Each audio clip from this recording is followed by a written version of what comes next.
Hello children, welcome back to your history class. Children, in the part 1 and part 2 online sessions of history lesson number 1, historiography development in the West, we have covered all these points, that is tradition of historiography, modern historiography, development of scientific perspective in Europe and historiography, and also we have started with few notable scholars. Today, we'll be continuing with the notable scholars, but before that, let us have a quick recap of what we have done in our part 1 and part 2 online sessions. So, what is historiography? The writing of critical historical narrative is known as historiography, and the scholar who writes such a narrative is a historian. Then what are the various methods which are used in historical research, or we can say the methods for various disciplines useful in historical research? We had learnt about archaeology, archival science, epigraphy, manuscriptology, linguistics, numismatics, genealogy, etc. Children, this is a concept map of disciplines helpful in historical research. In the examination, you can get such concept maps. So you have to draw accordingly. That is, we had already learned about archaeology, epigraphy, archival science, linguistic, numismatics and genealogy. So such type of concept maps you will get in your examination. Okay. 4 main characteristics of modern historiography. That is, its method is based on scientific principles and it begins with the formation of relevant questions. These questions are anthropocentric, means that these questions are related about the deeds of members of ancient human societies of a particular period. And history, it does not suggest any interrelation between the divine and the human deeds. So, 4 main characteristics of modern historiography. And answers to these questions, that is the formation of relevant questions which are formed, the answers to these questions are supported by relevant evidence. And history, it presents a graph of mankind's journey with the help of past human deeds. So these are the 4 important characteristics of modern historiography. We had learnt about development of scientific perspective in Europe and historiography. Now children, till the 18th century CE, Europe had achieved a remarkable progress in the fields of philosophy and science. Now what is philosophy? Philosophy is basically the study of meaning of life. Okay. Now scholars by then had come to believe in the possibility of studying the social and historic truths by applying the scientific methods. Now, whatever the discussions were, whatever the philosophical discussions, they focused more and more about the objectivity in history and historiography. Prior to 18th century, all European universities, they were interested in the philosophical discourses revolving around the divine phenomena. That is about the God, discussions about all these things which are in existence. However, this gradually began to change, and in 1737 CE, the Göttingen University was founded in Germany. This university had an independent department of history. This was for the first time, that is, Göttingen University, which was founded in Germany, had a department of history. Later, other German universities also, they became the centers of historical studies.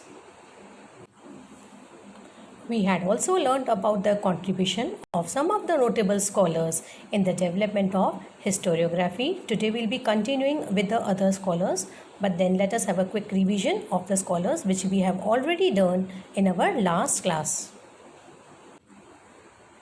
René Descartes, 1596 to 1650. René Descartes, he was the foremost among the scholars who insisted on verifying the reliability of historical documents by critically examining them. So whichever historical document they have got, it has to be very, very carefully scrutinized whether it is authentic or not. So after examining them only, we have to see whether it is authentic or not. So he insisted on verifying the reliability of historical document by critically examining them.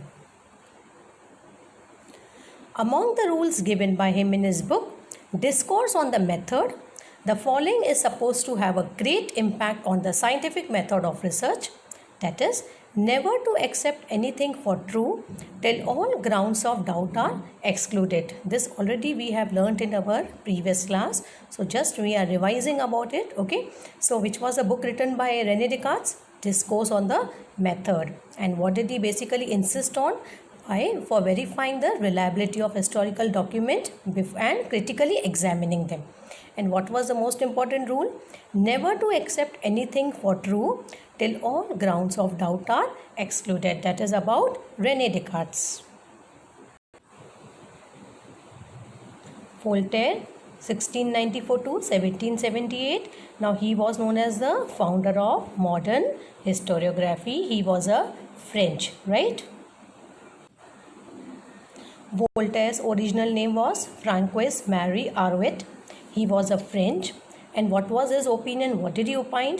He opined that along with the objective truth and chronology of historical events, considering social traditions, trade, economy, agriculture was also equally important. So along with the chronology of historical events, what other aspects have to be taken care of?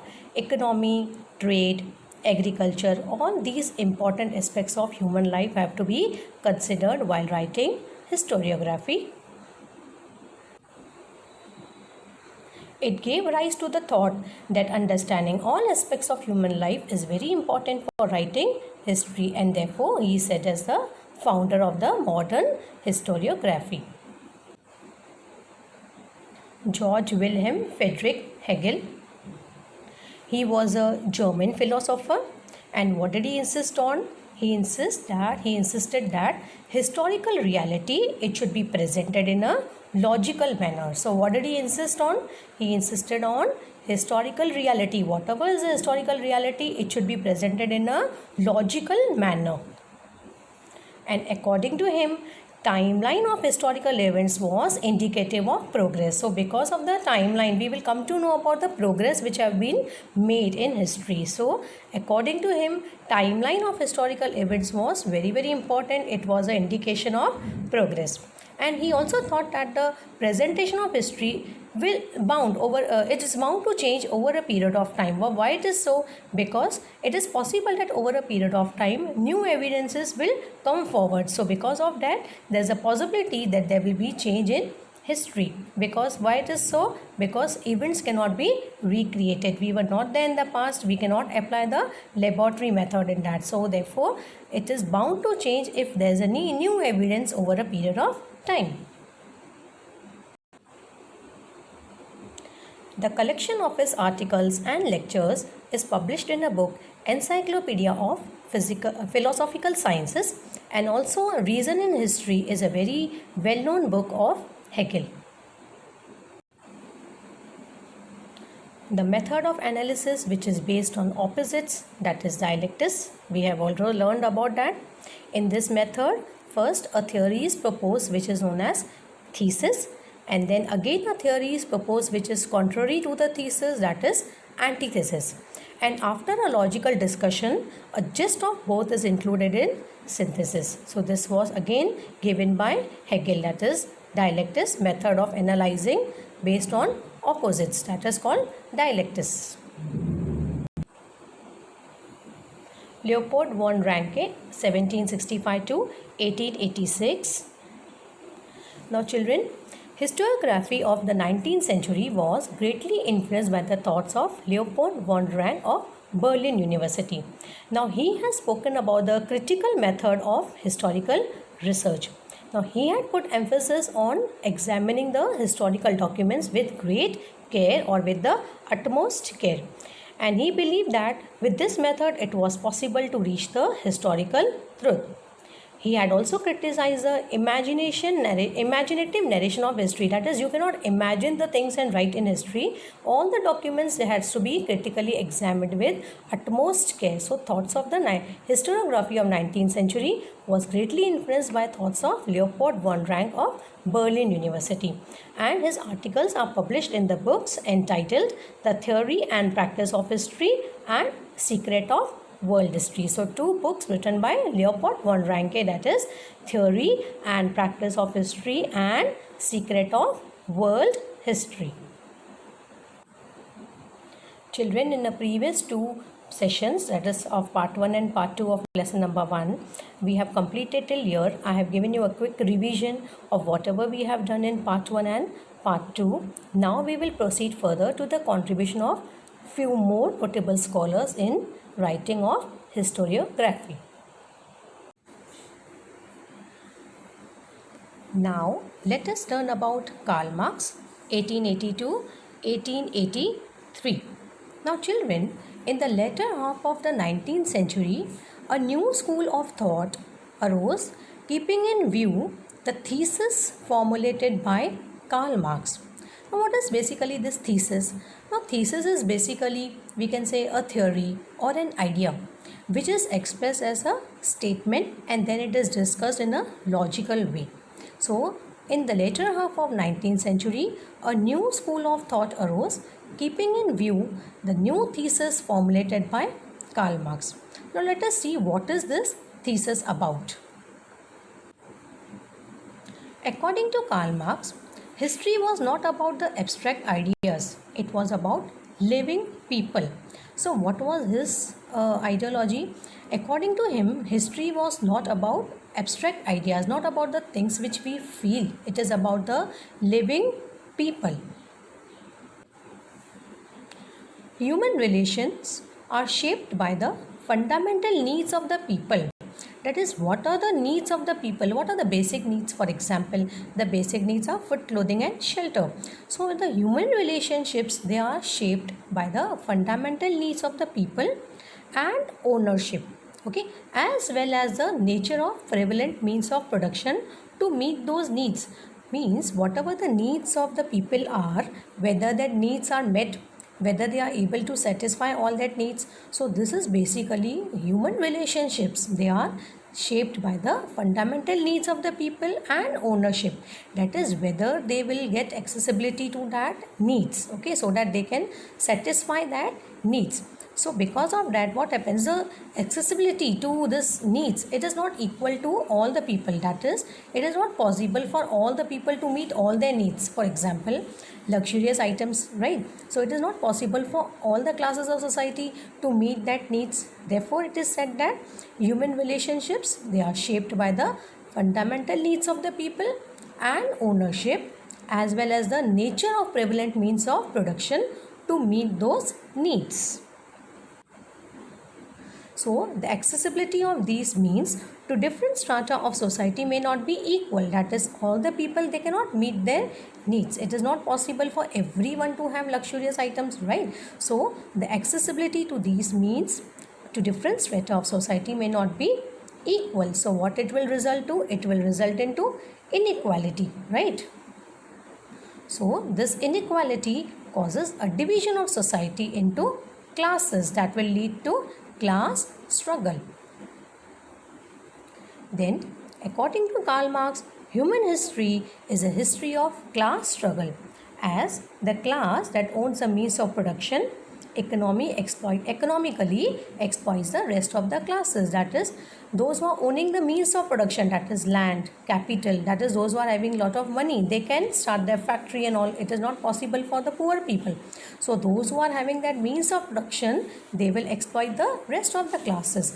That will lead to the inequality in the society and there will be class struggle. Now, Das Kapital, very important, okay. It is a treatise written by him, that is by Karl Marx. It is a most referred book all over the world. So this is very important, right? Das Kapital is a treatise which is written by Karl Marx. It is a most referred book all over the world. So Karl Marx theory of class struggle is very important, right? So please practice that, Karl Marx theory, and this also is a very important question. That is, Das Kapital is a treatise written by him, that is the most referred book all over the world. Now let us learn what is this Annales school. Now children, this Annales school was started by French historians. At the onset of 20th century, a new school of historiography arose in France. Now this school, it gave a new direction to writing of history. Let us see what is this new direction given by Annales School. Now it was recognized that history is not only about the political events, kings, wars, but it is also about climate, local people, agriculture, trade, technology, means of communication, social divisions and their collective psychology, etc. in historical times. So this Annales School was started by French historians. It gave a new direction to writing of history. What was this new direction? It was now recognized that history was not only about the political events, wars, kings, diplomacy, politics, but also about climate, local people, agriculture, trade, means of communication, technology, social divisions and their collective psychology in the historical times. So that was about Annales School. Feminist historiography. What is this feminist historiography? Feminist historiography is basically restructuring of history from the perspective of women. So what is feminist historiography? It is restructuring of history from the perspective of women. Simone de Beauvoir, she helped in establishing the fundamentals of feminism and she was a French. Now, feminist historiography, it not only emphasized on inclusion of women in history, but also on rethinking of the male-dominated perspective of history. That is, even women should be included in writing of history. It should not be dominated by the male society. So here, very important about Simone de Beauvoir, she had helped in establishing the fundamentals of feminism and she was a French. Now, feminist historiography, it drove historical research to focus in depth what are the various aspects of women's life, such as their employment, their family life, their role in trade union, institutions working for their cause, etc. So this had given totally a new direction to history. That is, it drove historical research to focus in depth on the various aspects of women's life. What is that about? Their employment, their family life, their role in trade union, institutions working for their cause, etc. In the historical writings after 1990, women were portrayed as an independent social class. Now let us learn about Michel Foucault, 1926 to 1984. Now he was a French historian.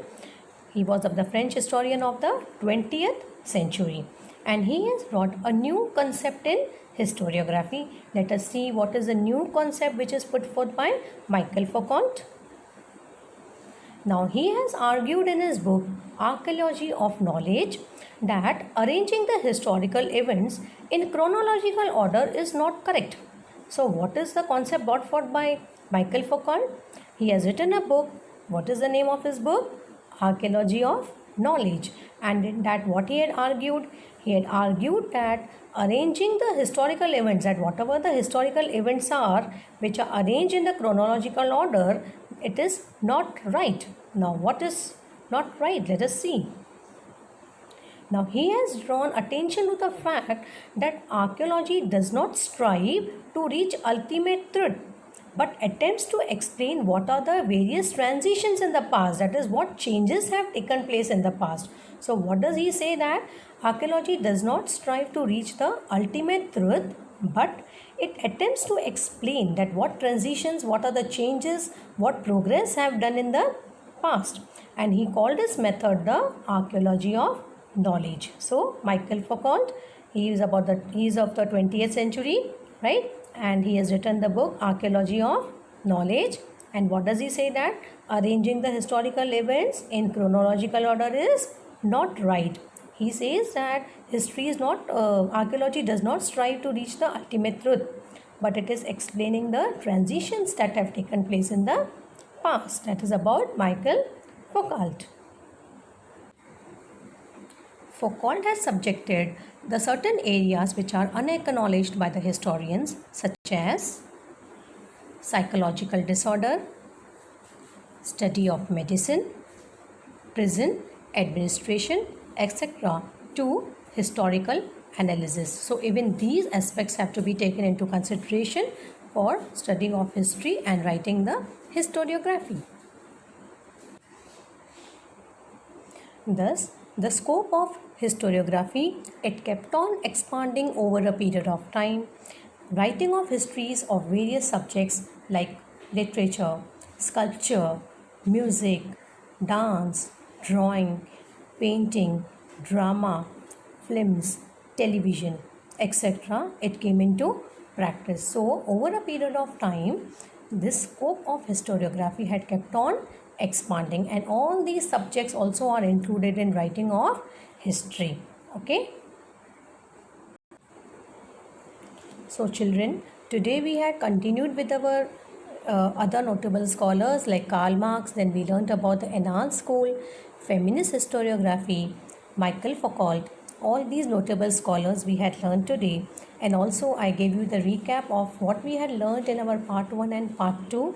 So today we complete this lesson, but children, what you do, you have to go through this lesson again. Whatever the points are there, try to study that, try to revise that points again and again. Your answers you have to write in your points, children, so be very careful. Now I'll be discussing with you some important questions, okay, how you should attempt that questions in your exam. Children, now this question had appeared in March 2019, wherein you have to identify and write the wrong pair. Only you have to identify and write the wrong pair. Now they have given us George Wilhelm Friedrich Hegel, Reason in History, Leopold von Ranke, Theory and Practice of History, Herodotus, The Histories, Karl Marx, Discourse on Method. So which is the wrong pair? The wrong pair is Karl Marx, Discourse on Method, that was written by Rene Descartes. But what you have to do? You have to just write wrong pair, Karl Marx, Discourse on the Method, that you have to write. Okay. So this is the identify and write the wrong pair. Just you have to identify and write the wrong pair. It had appeared in the March 2019 exam. Okay. Now children, in the exam you get such type of question in question number 4, wherein you have to read the following extract and answer the questions. It is a 4-mark question. Now you will be getting an extract from any of the lesson of the chapters. Now for example, here from this lesson I have taken this extract. Just let us read. The tradition of recording historical event can be traced back to Sumer civilization in Mesopotamia. Names of Sumerian kings and stories of battles fought by them have been preserved in various inscriptions. The earliest of inscriptions date back to 4500 BCE. It records a battle fought between two kingdoms. It is now displayed at Louvre Museum in France. Now here, after this extract, you have the questions. When and where was the tradition of recording historical events started? So, it started where, children? It started in Mesopotamia during the Sumer civilization. What is the date of earliest inscription and where it is displayed? The earliest inscription dates back to 4500 BCE and now it is displayed at Louvre Museum in France. Now children, the first two questions carry 1 mark, okay, and the third question it carries 2 marks. So you are expected to write 2 points in that. Which events were preserved on the first inscription? The following events were preserved on the first inscription: name of kings who ruled during Sumer civilization and stories of battles fought by them. So 2 points you are expected to write, okay. So it is a 4-mark question. 3 questions will be asked. The first 2 questions carry 1 mark and the third question it carries 2 marks. The third question you should write in points. You should have at least 2 points in that. Now this is one more question, objective type question. Complete the concept map. Notable scholars in Europe. You can write any 4 of your choice. This is a 2-mark question. Don't make any spelling errors and you have to draw as it is given. You have to draw the boxes as it is given in the question paper. You write any 4 of your choice. You can write Rene Descartes, Voltaire, Michael Foucault, Hegel, okay, any four, Karl Marx, any four of your choice you can write. You have to draw with pen, write with pen, and it is a 2-mark question. So you get such type of questions also in your exam. So which questions you have learned today? Identify the wrong pair. Then you had also learned about the extract. You will be given an extract. It could be it is a 4-mark question, wherein the first 2 questions they carry 1 mark, and the third question it carries 2 marks. Then you have the concept map. It is again a 2-mark question. It's an objective question. You can write any 4 of your choice. Okay, children. So these are the different type of questions which you will have in your exam, apart from your brief answers and your short notes, right? But these are the objective type questions which you will get in your examination. Children, we have completed the whole chapter today in part 3 online session. Part 1 and part 2. Part 3, we have completed this first chapter in 3 parts. Now I expect that you all have a revision of it. Try to revise all the points and write all your answers in points. That is expected in your examination, children. So just go on revising again and again, children. Thank you, my dear students. Now we will meet in the next class with a new chapter. Thank you, my dear students. Have a good day.